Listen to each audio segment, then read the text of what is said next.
E aí, pessoal, mais uma live surpresa. Vamos esperar o pessoal entrar. Hoje aí tem alguns assuntos importantes para tratar com vocês. Tá entrando aí o pessoal. Como é que vocês estão aí? Tudo certo? Quem quiser compartilha aí essa live surpresa.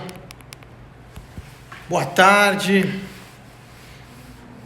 Tá aí o investidor irônico. E vai mandando aí pro pessoal que hoje a gente vai falar. Eu quero falar da situação fiscal, inflação e algo que está acontecendo com os títulos públicos, que é bem importante o que está acontecendo aí. Olha lá, tá aí o Tim Visa também, o Matheus. E mostrar algumas coisas aqui para vocês também.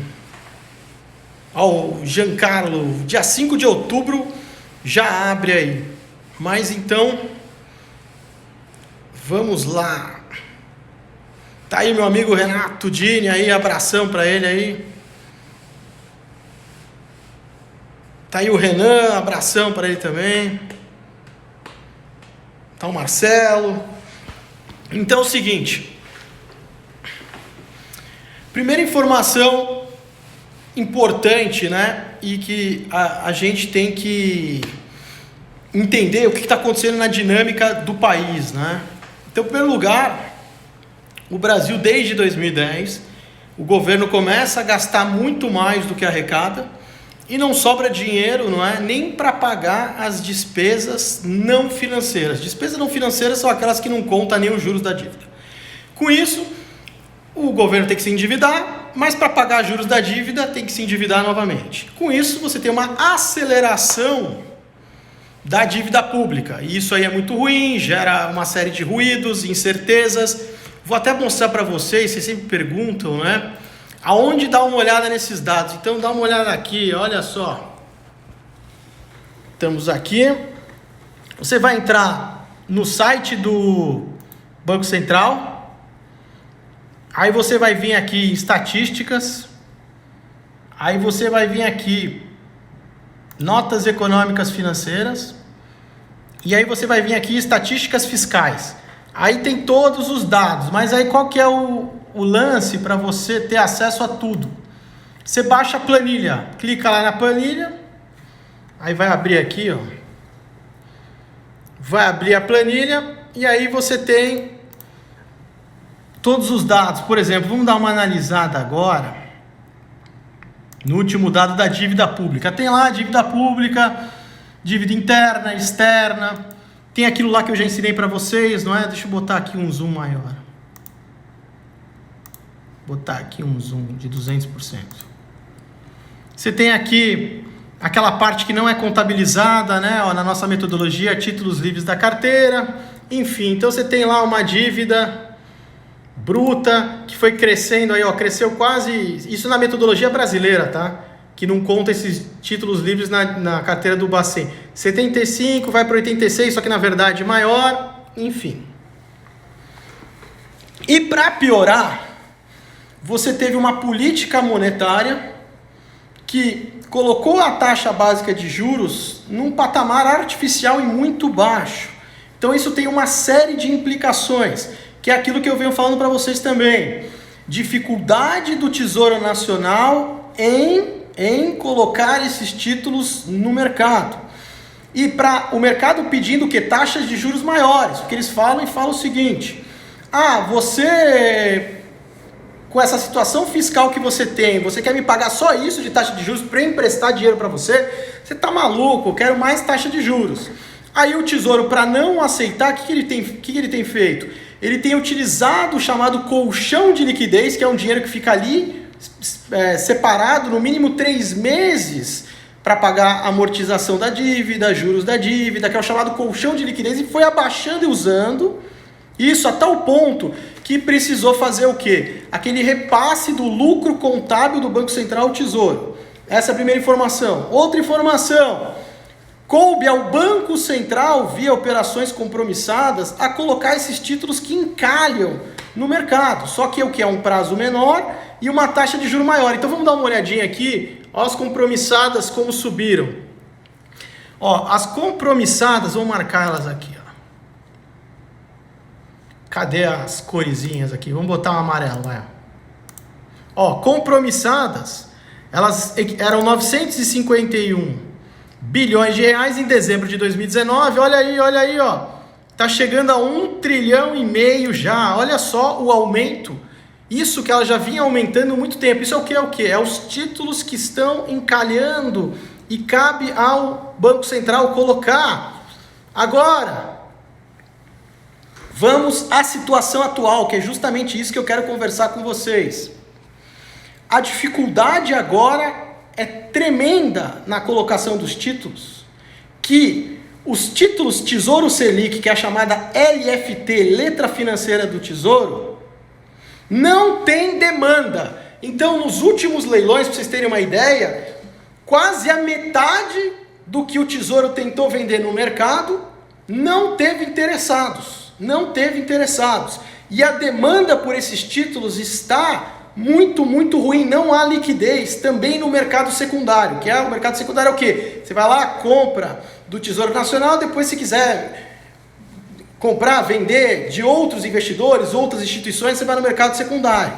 E isso tem implicações muito sérias, está mostrando o quê? Um problema de rolagem da dívida pública.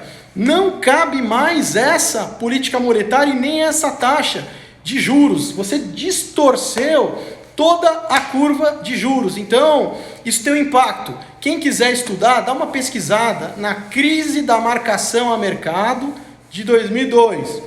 Foi quando até a LFT perdeu. Por quê? Porque como ela é pós-fixada, mas ela tem um componente pré-fixado. Este componente pré-fixado, ele vem subindo, que é o mercado pedindo mais prêmio. Se isso continuar disparando, pessoal, vai fazer o rendimento desses títulos ou ficar nulo ou até cair, que é o que aconteceu em 2002. Então, é algo que tem que ser monitorado e tem que ser avaliado.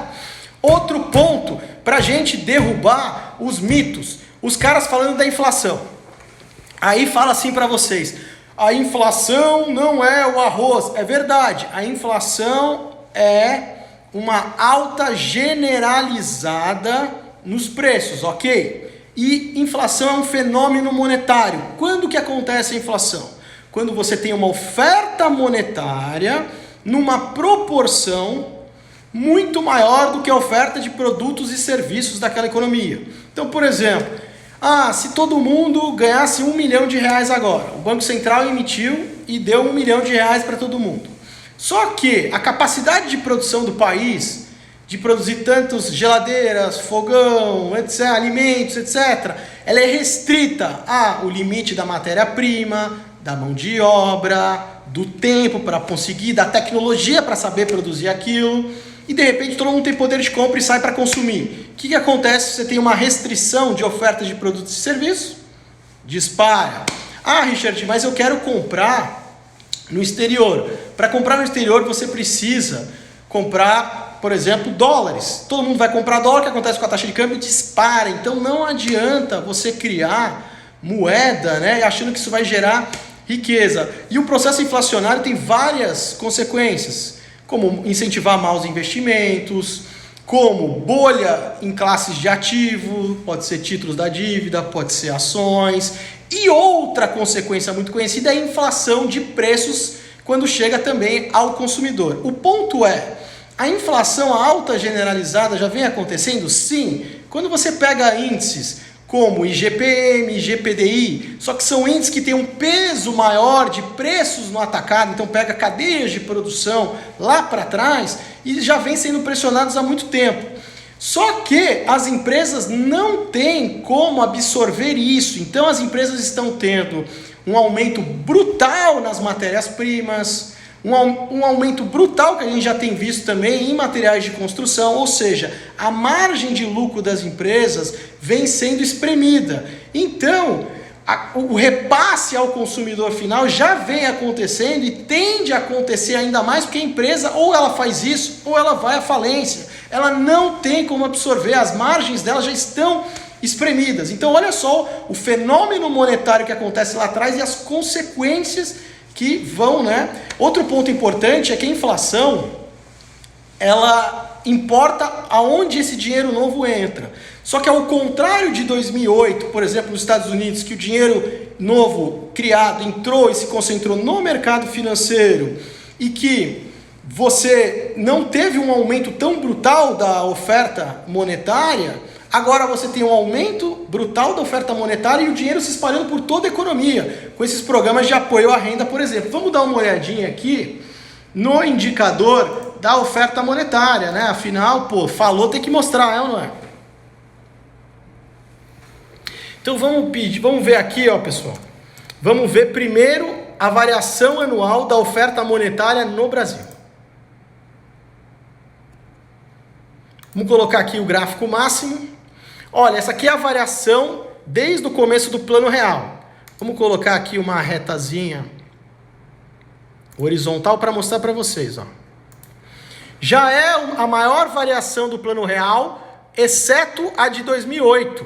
Então aqui no Brasil, olha só, e está em andamento. Esse dado foi atualizado em julho, a gente está em setembro, para vocês verem o tempo que o Banco Central demora para atualizar, mas está tendo um aumento da oferta monetária brutal no Brasil, combinado com o choque de oferta. Você tem aí menos produtos e serviços por conta aí dos efeitos da pandemia, empresas que faliram. Agora vamos dar uma olhada na oferta monetária, variação anual dos Estados Unidos. Só que agora se segura na cadeira, maluco. Se segura na cadeira que agora você vai ver o que é a cobra fumar, pô. Olha isso. Este gráfico vai desde 1960. Tá aqui, ó. A maior variação anual da oferta monetária aí das últimas décadas. Também combinado com um choque de oferta. E aí vem gente encher o saco falar: ah, mas e 2008, Richard? E 2008? 2008 tá aqui, maluco. Ó, aqui onde tá o mouse, tá aqui, ó. Aqui é 2008, aqui agora, ó.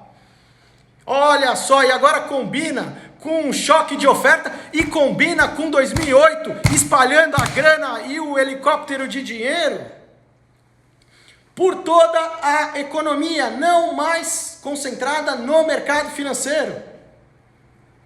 E os caras não falam, por quê? Porque falta conhecimento de base.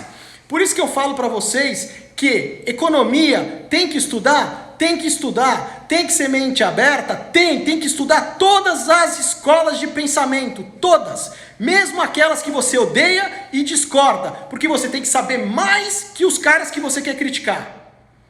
Mais que os caras que você quer criticar. Você tem que ter o domínio, e não só em economia, isso vale em todas as áreas. Eu quero criticar econometria, por exemplo, eu tenho que saber mais que os caras que amam econometria. Eu tenho que dominar aquilo, para saber aonde estão, se tem furo, aonde tem a vulnerabilidade, onde tem as fragilidades, enfim. Então por isso que eu falo, conhecimento de base é fundamental. Não caio nesse papo furado de que não precisa estudar, não caio nesse papo furado que você tem que se concentrar numa bolha e só ver tudo que você gosta e concorda. Não. Você tem que se jogar em todo tipo de ramo de conhecimento e se aprofundar nisso, principalmente naquilo que você não gosta e quer criticar, para ter profundidade. Quantas vezes eu fui debater um tema que o cara é apaixonado pelo tema, eu não gosto e tenho pontos contrários, e eu sabia anos-luz que o cara, eu tinha lido, sei lá, umas 5, 10 vezes mais que os caras. E eu acho que então a gente tem que parar por aí de desestimular as pessoas a deixar de estudar, a deixar de ter uma formação de graduação ou de faculdade. Ah não, mas vai fazer isso, vai fazer aquilo, vai não sei o quê. Que papo furado. Por exemplo, vamos dar uma olhada aqui, já que vocês estão perguntando muito de renda fixa. Tem um livro muito legal aqui, deixa eu botar aqui no meu Kindle. Esse livro aqui, ó, O Mercado de Renda Fixa no Brasil, que é do José Monteiro Varanda Neto, José Carlos Souza Neto, Morato. E aí tem, coisas que eu acho que todo mundo tinha que saber, Então, por exemplo, que a renda fixa é muito importante, pessoal. Então, por exemplo, qual que é o meu sonho que eu vou ver se eu consigo realizar de forma, aberta no Instagram no futuro? Eu quero que todo mundo entenda o funcionamento da renda fixa. Eu quero que o cara saiba calcular na mão, curva de juros. Eu quero que, por exemplo, vamos chegar aqui, ó. Títulos públicos. Eu quero que o cara saiba calcular na mão um tesouro pré. Eu quero que o cara saiba calcular na mão uma LFT, um tesouro Selic, o tesouro IPCA. Que o cara saiba a fórmula, da onde vem o preço, porque aí ele entende o quê? Conhecimento de base. Ele sabe se a inflação vai beneficiar ou não, que, por exemplo, o tesouro IPCA, quando você compra ele, você está comprando o título a uma taxa de juro real. Só que se essa taxa de juro real for precificada pelo mercado para cima, o preço desse título cai, mesmo com a inflação disparando. Então, por exemplo, o cara foi lá, comprou um tesouro IPCA e pagou 3% mais o IPCA, 3% ao ano mais o IPCA. Aí veio a inflação, o bicho pegou e o mercado começou a precificar a taxa de juro real para este vencimento a 6% ao ano. O cara comprou a 3 e está 6. Levou na fuça, porque o título vai ter desabado, mesmo com a inflação subindo, porque falta conhecimento de base. Então, esse é o meu sonho. O cara entenda tudo de precificação. O cara, faça na mão. Ó, aí, tá aí o meu grande amigo Nenê, meu grande abraço, Nenê. Você judiou do meu Corinthians, hein? Mas parabéns, meu, show de bola aí, tô torcendo para você se tornar artilheiro aí desse campeonato brasileiro aí. Então, conta aí com a minha torcida aí. E precisa de conhecimento de base para entender tudo, deslocamentos da curva de juros, como precifica. Aí o cara não fica mais na mão de ninguém. O cara não fica, né, achando, vai acontecer isso, vai acontecer aquilo, ou impressionado com uma análise, enfim. Tem mais livros aqui que eu queria mostrar. Então, pessoal, olha só a dinâmica para ver como tudo se encaixa.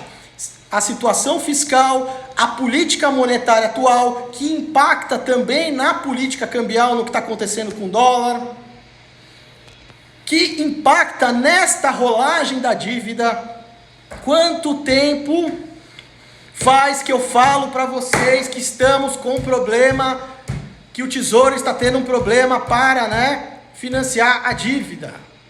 Não está, porque as pessoas o mercado está pedindo mais taxa de juros, e o problema agora chegou num ponto perigoso, porque esbarrou nos títulos pós-fixados. Não há demanda por Tesouro Selic.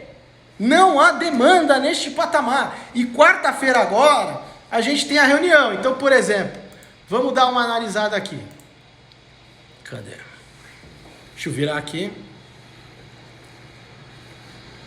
Ó, a gente vem aqui no terminal e tem uma página que ela é destinada ao Banco Central. Então, olha só que interessante. De qualquer país, tá? No caso do brasileiro. Então, olha só a facilidade.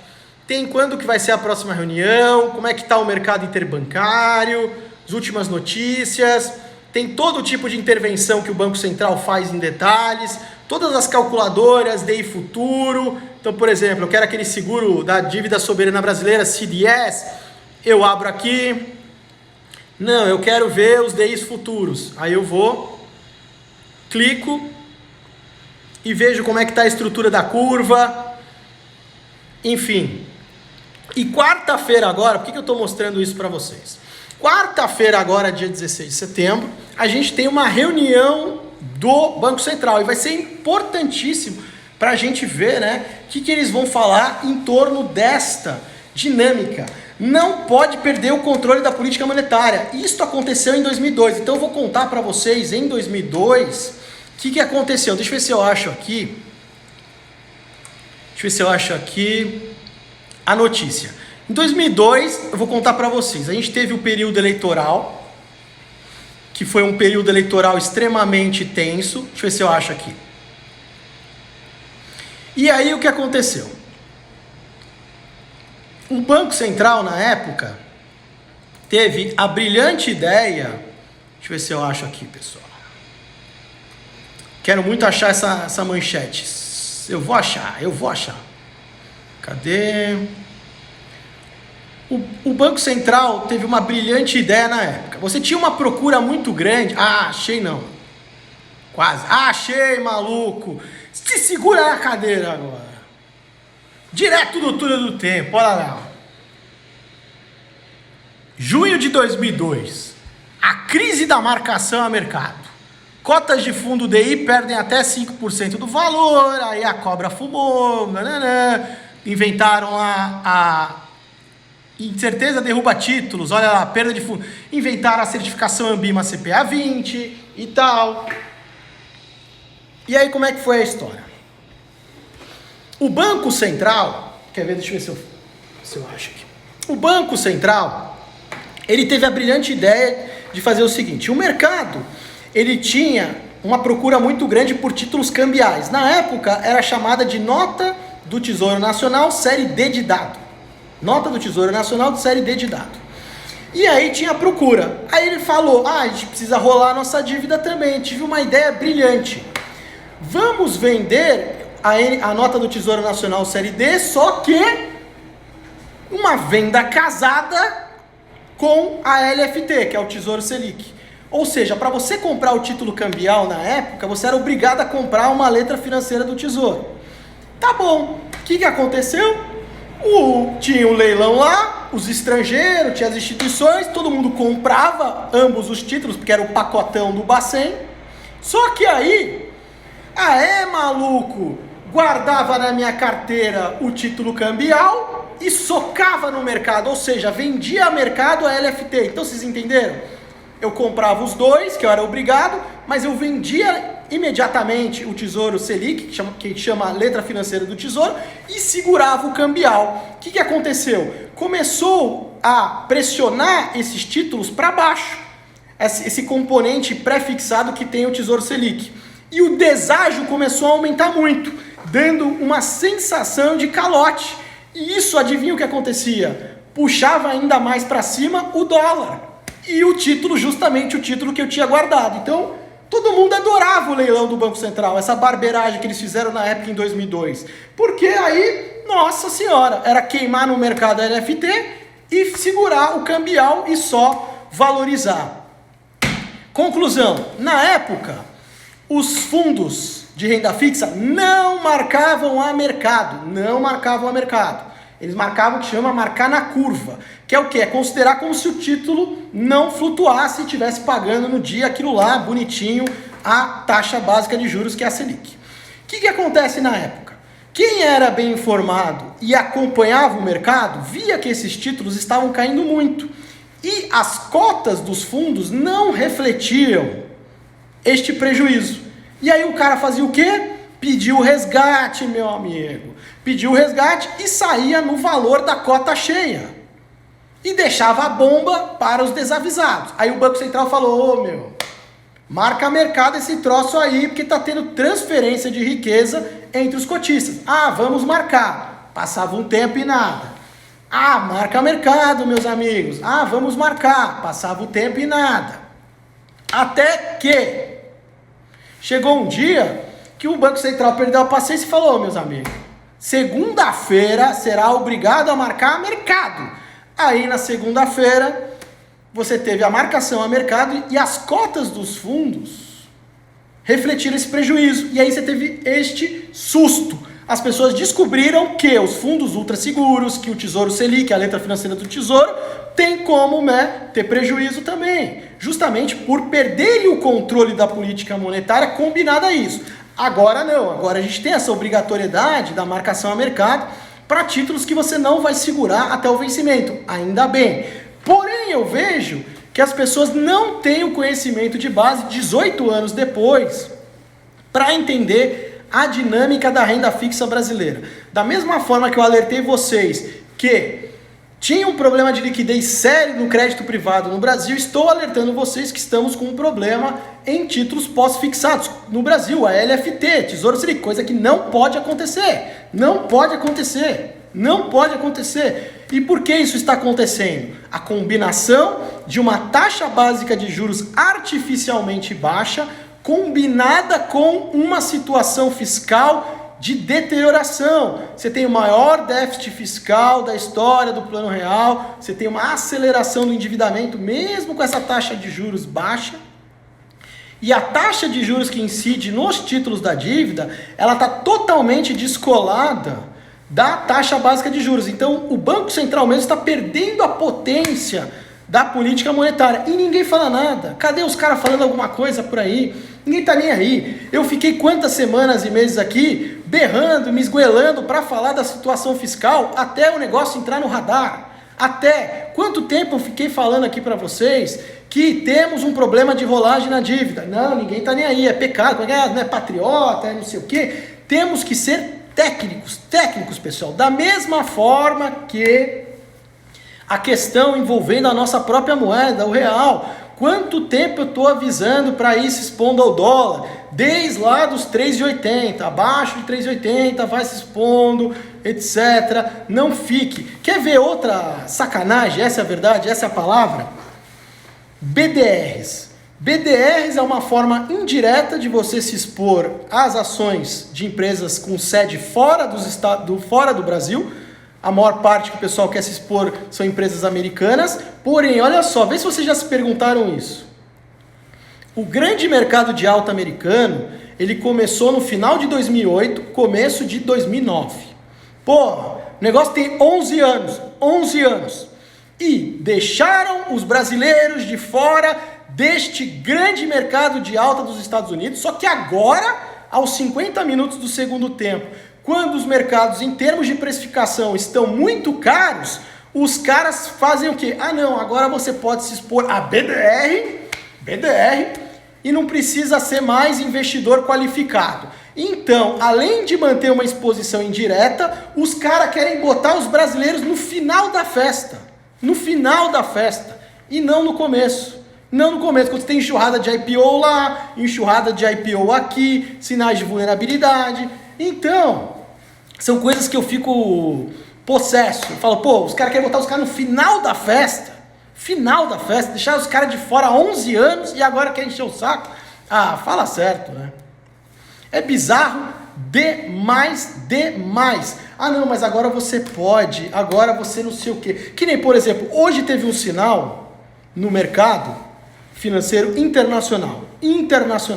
Eu não vi ninguém falar nada. Só lá, aqui na Convex, o Team Visa, a gente está de olho nesse sinal. Pra vocês verem o nível que tá. Então, por isso que outra dica, que eu até falei no podcast que eu gravei agora há pouco, pros membros, que é o seguinte: não se impressione com a opinião de ninguém, se é fulano, se é lenda, se etc. Faça a lição de casa.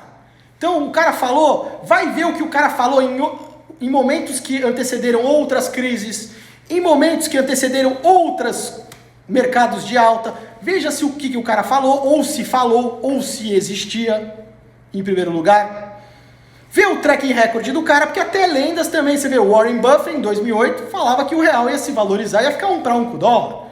O Jorge Soros, em 2002, falou que o Brasil ia dar calote no momento que o Brasil estava dando o maior ponto de compra da década. Então, tudo isso para quê?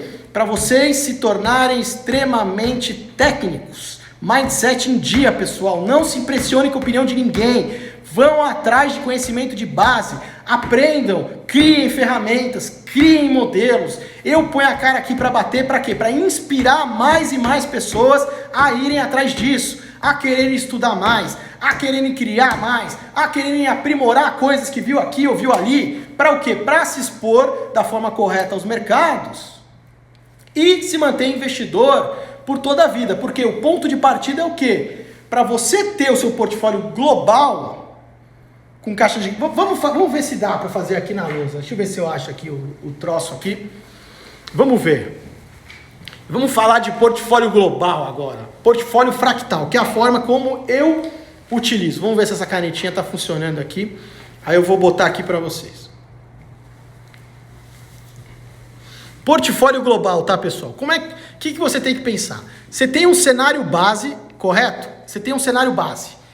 O cenário base é aquilo que você vai extrair o quê? Através do seu conhecimento de base, você conhecer as etapas de um ciclo econômico global. Quando eu falo ciclo econômico global, eu estou falando no quê? Eu estou falando de várias, as principais economias do mundo, apontando para a mesma direção, indo bem ou indo mal. Quando muitas economias importantes estão indo na mesma direção, você tem o quê? Você tem um sinal muito relevante. Conhecer as características de cada etapa do ciclo econômico e tal, e ver se trata de um late stage, quando ela vai começar a virar, é o começo. Para quê? Porque a partir disso, você começa a montar, a partir desse ponto de partida, cenário base e conhecimento de base, você começa a montar e definir na sua modelagem o seu portfólio global. Só que o seu portfólio global, ele tem que ser o quê? Fractal. Como é que ele vai funcionar? Então, olha só, olha ele de longe, ó. São várias gavetas, tá vendo? Ó? São várias gavetas, que aí você vai determinar. Então, por exemplo, ações. Agora o cenário está favorável para eu ficar agressivo ou defensivo. Tantos por cento de percentual meta, que é o percentual que você vai perseguindo. Renda fixa eu vou ter tanto. Commodities eu vou ter tanto. Criptos eu vou ter tanto. Imóveis eu vou ter tanto. São gavetas individuais, tá vendo? Ó, que formam o seu portfólio global. Para determinar o que vai ter dentro da gaveta, aí é outra história. Aí você tem que conhecer todo o ecossistema daquela classe de ativos. Então, quais são os fundamentos que ditam o movimento do ciclo de ações? Que etapa do ciclo de ações que a gente se encontra? É um grande ciclo de alta? É de baixa? Que momento que ele está? Para eu definir, eu vou alocar, sei lá, 70% em tal coisa. E também definir quanto que você vai manter de caixa. Então perceba, do cenário base, você vai definir o percentual meta para cada gaveta.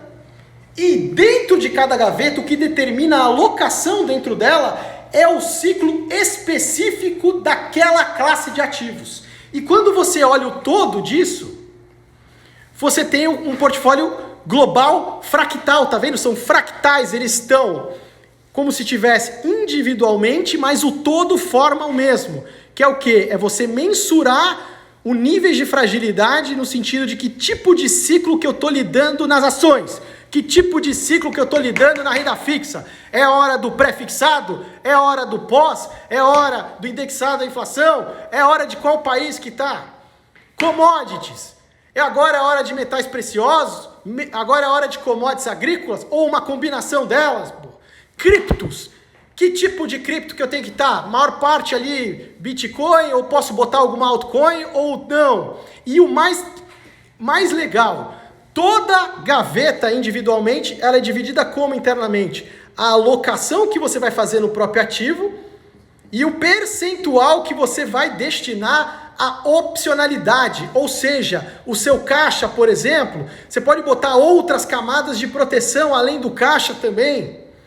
Então, olha só, dentro de cada gaveta você vai determinar essa alocação com base no próprio ciclo da classe de ativo, sendo humilde perante a incerteza, sem querer achar nada do mercado, sem querer adivinhar nada, simplesmente o quê? Identificando os sinais. Mas para identificar os sinais, você precisa conhecer os fundamentos daquela classe de ativos como ninguém. Como ninguém. Você tem que ter o domínio pleno daquilo.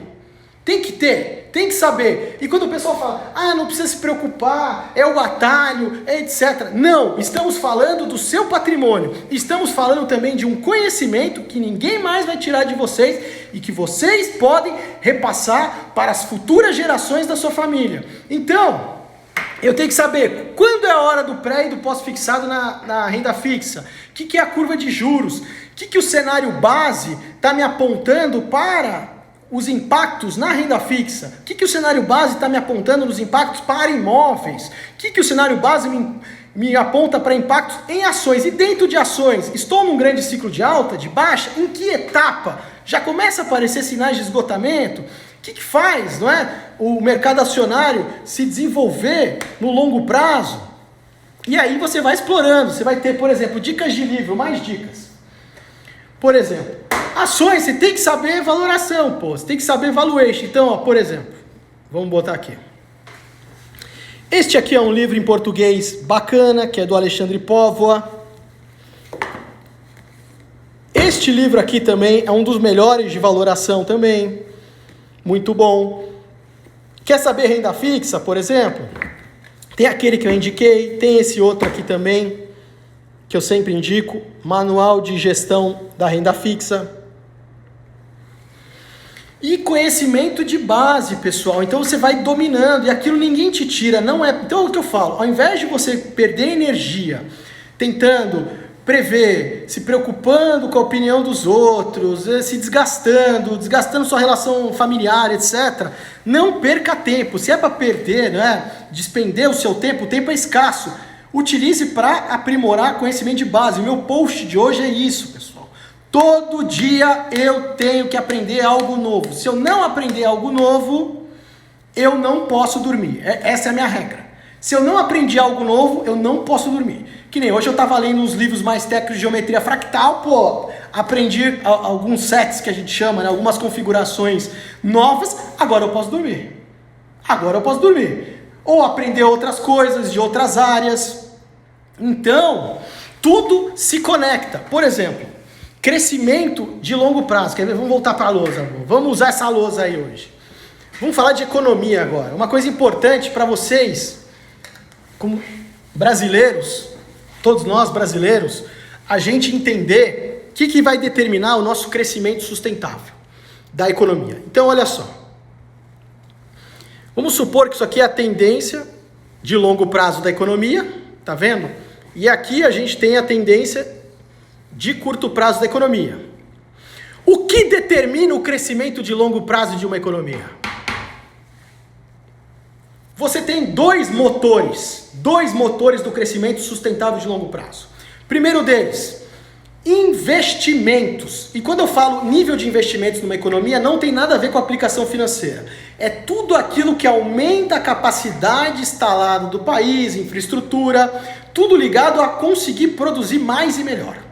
Outro motor de crescimento é a produtividade, a sua capacidade, a tecnologia que você tem de utilizar cada vez menos matérias-primas ou alternativas, menos tempo, ou seja, conseguir produzir muito mais em menos tempo, aumentar a capacidade de produção da economia. São esses dois motores. Infelizmente, o Brasil está com um nível de investimentos em relação ao PIB num dos piores patamares do Plano Real, próximo a 15% em relação ao PIB, muito baixo, e a nossa produtividade está no mesmo patamar de 1981, ou seja, já veio em queda livre desde 2010 veio em queda livre. Agora, o que determina o crescimento no curto prazo? Pode ser o consumo das famílias, gasto do governo, investimentos, a diferença que tem entre o que a gente vende para o exterior e compra, que isso já está computado na formulinha do PIB de curto prazo, mas enfim, o único componente do curto prazo que aumenta o crescimento de longo prazo é o quê? Investimentos. Mas o que acontece?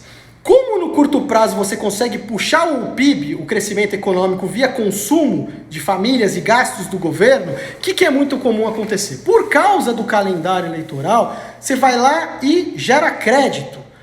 Você aumenta a oferta monetária e incentiva o crédito. Ou seja, faz as pessoas se endividarem para consumirem. E aí o governo também aumenta os gastos. E tudo vai mesmo que esteja provocando déficit. O que acontece? No curto prazo, você vai ver o PIB de curto prazo subindo. Vai sair manchete, gente comemorando. Ah, o PIB cresceu. Dá uma olhadinha lá no começo dos anos 2010. O que aconteceu? O PIB lá crescendo 7%, etc. Todo mundo batendo palma, achando mil maravilhas. Só que era um crescimento voo de galinha, não sustentável, porque o PIB de longo prazo não estava crescendo. E quando no curto prazo supera o de longo prazo, ou seja, a capacidade daquele país de produzir, você começa a fazer a economia operar com uma série de distorções. Entre elas, por exemplo, inflação de preços. Então, é algo que tem que tomar muito cuidado com essa miopia de curto prazo. O que faz uma economia crescer no longo prazo, de forma sustentável, é o quê? É ela ter uma capacidade cada vez maior de produção. Para isso, ela precisa estar conectada às grandes cadeias de produção do mundo, precisa ter um bom ambiente de negócio para incentivar os empreendedores, não é? Assumirem risco, tentarem solucionar problemas da sociedade, criarem seus negócios. senão você tem isso, no curto prazo cresce, gera distorção e puf, volta com tudo depois. Então tem que tomar muito cuidado e entender essa dinâmica entre curto e longo prazo, né? Então, realmente, esses pontos são fundamentais, pessoal. E a gente não está vendo nada nesse sentido. Nada no sentido dos motores de longo prazo. Então, vão por aí e pesquisem. Olhem lá a taxa de investimento do PIB de investimento em relação ao PIB. Olha a produtividade. Se vocês quiserem, eu posso postar para vocês depois os gráficos de ambos para vocês darem uma olhada. Então, a gente precisa fazer muita coisa para ter a ambição de um crescimento sustentável de longo prazo. O crescimento sustentável de longo prazo é isso, é a capacidade do país crescendo, porque olha só a dinâmica.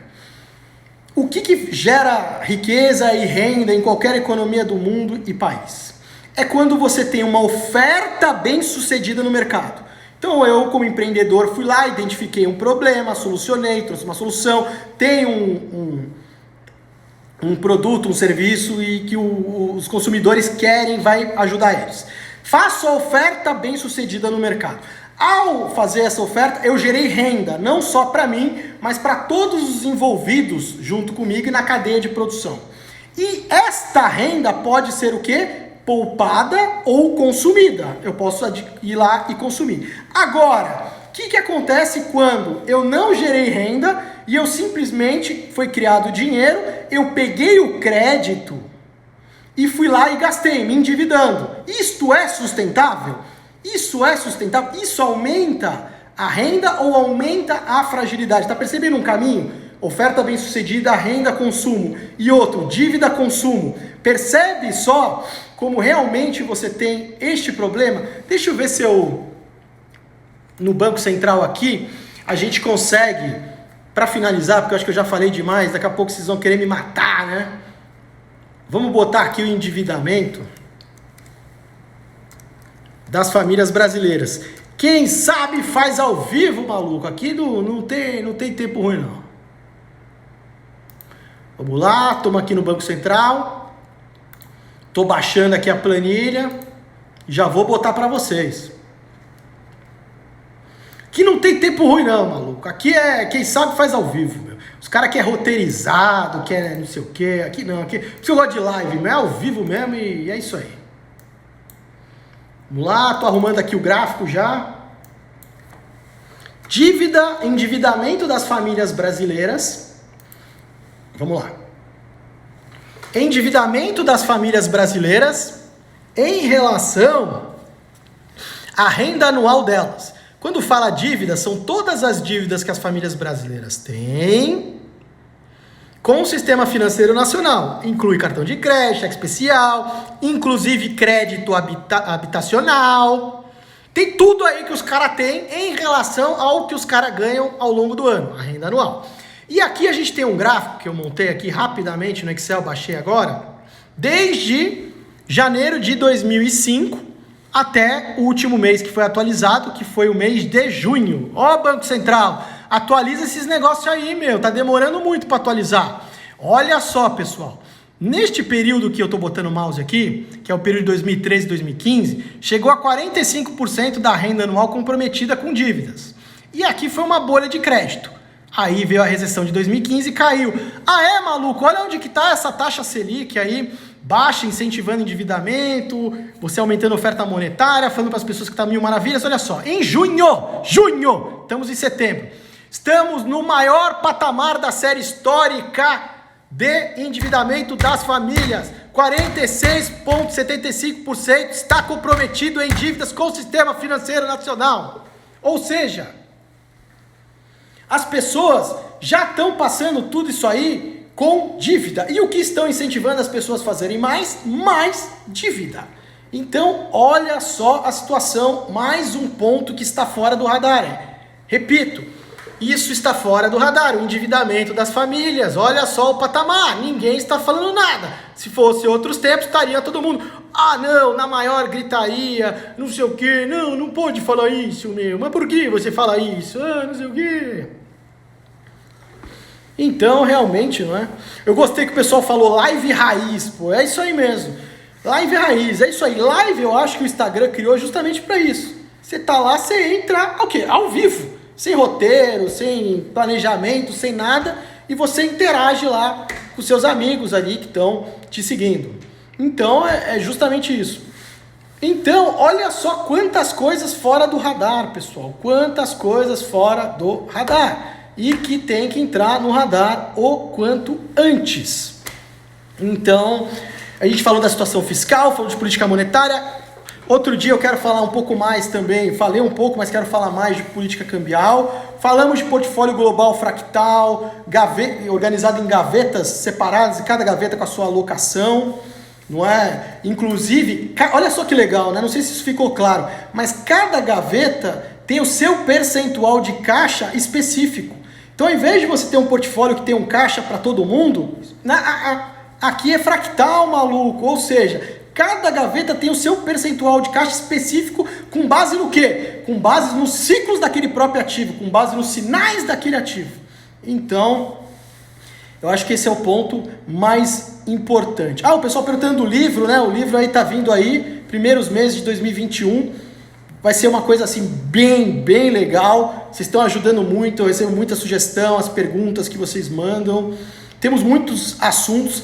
Eu estou gostando muito desse formato de live surpresa, sem roteiro, sem aviso, sem reloginho, sem nada disso, sem artezinha, sem nada. Live como acho que o Instagram, né, projetou na época. Falamos de inflação, derrubamos mais algumas falácias que tentam falar por aí, principalmente deste problema seríssimo que está acontecendo com os títulos públicos na questão de liquidez e rolagem, e vamos acompanhando aí a reunião de quarta-feira. E daqui a pouquinho eu vou abrir de novo as perguntas, tá muito legal ficar respondendo aí as perguntas de vocês, agradecer mais uma vez aí de coração para todo mundo, mais uma live raiz do Ritten Band aqui, e graças a todos vocês, senão isso não seria possível. E também aproveitar, hoje segunda-feira, desejar uma excelente semana para todo mundo. Essa é uma semana muito especial para nós judeus, que a gente está numa semana de Ano Novo, e uma das nossas tradições no Ano Novo judaico é sempre pedir e desejar um Ano Novo muito doce, né? Então que o próximo ano seja muito doce para todo mundo, com muita saúde, muita paz, muita prosperidade. Então já aproveita essa segunda-feira para fazer esses votos para vocês também, judeus e não judeus, que vocês tenham aí um ano muito doce aí, com muitas alegrias para vocês e todas as famílias. Então é isso aí, pessoal, excelente semana, até a próxima live raiz surpresa, grande abraço para todo mundo e até a próxima!